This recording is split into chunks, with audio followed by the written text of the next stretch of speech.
High, আজ আমরা আবার চলে এলাম একটি রিভিউ করতে। The mission Impossible the final reckoning, যেটি 2025 সালে একটি বড় action spy film.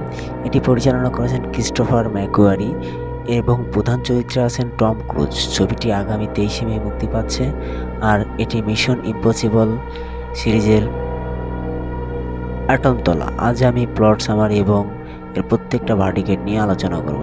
Mission Impossible the final র্যাঙ্কিংয়ের ইথান হান্ট, টম ক্রুজ এবং তার আইএমএফ দলের গল্প নিয়ে, যারা একটি কৃত্রিম বুদ্ধিমত্তা এবং দুষ্টু এআই দ্য অ্যান্টিটি থেকে বিশ্বকে বাঁচাতে লড়াই করছে। এটি ডেড রেকনিং পার্ট 1 এর সিকুয়াল, যেখানে অ্যান্টিটি প্রথম দেখা দিয়েছিল। গল্পের ইথান তার সঙ্গী গ্রেস হেলিয়াটুয়েল এবং গ্রেভিয়েল এসআই মোরালেস নামক একজন প্রাক্তন এজেন্টের পেছনে পড়ে। এই ছবিতে একটি অসাধারণ পানির নিচের দৃশ্য আছে, যেখানে ইথান একটি পণ্যবাহী নৌকায় যায় এবং জীবনের ঝুঁকি নিয়ে লড়াই করে। তবে গল্পের অনেক ব্যাখ্যা আরও নাটকীয় ডায়লগ আছে, যা কখনো কখনো বিরক্তিকর মনে হয়। শেষে এটি ইথানের জীবনের একটি বিদায় অধ্যায় হিসেবে দেখানো হয়েছে। যদিও এটি শেষ নাও হতে পারে, অ্যাকশন প্রচুর কিন্তু প্লটটা একটু পূর্বাভাসযোগ্য।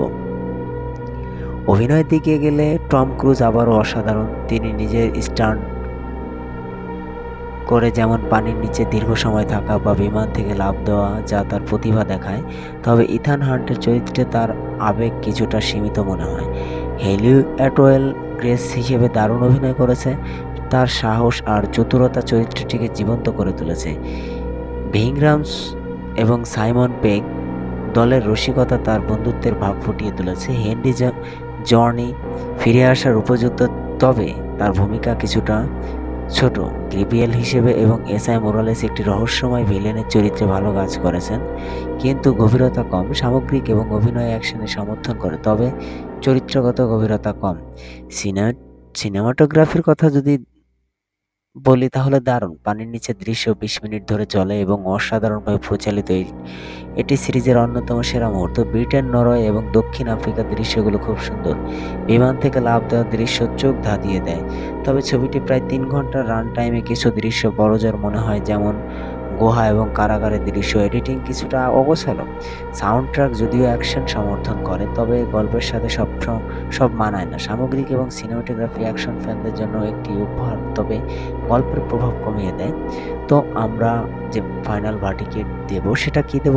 মিশন ইম্পসিবল দ্য ফাইনাল রেকং একটি অ্যাকশন প্রিয়দের জন্য উত্তেজনাপূর্ণ।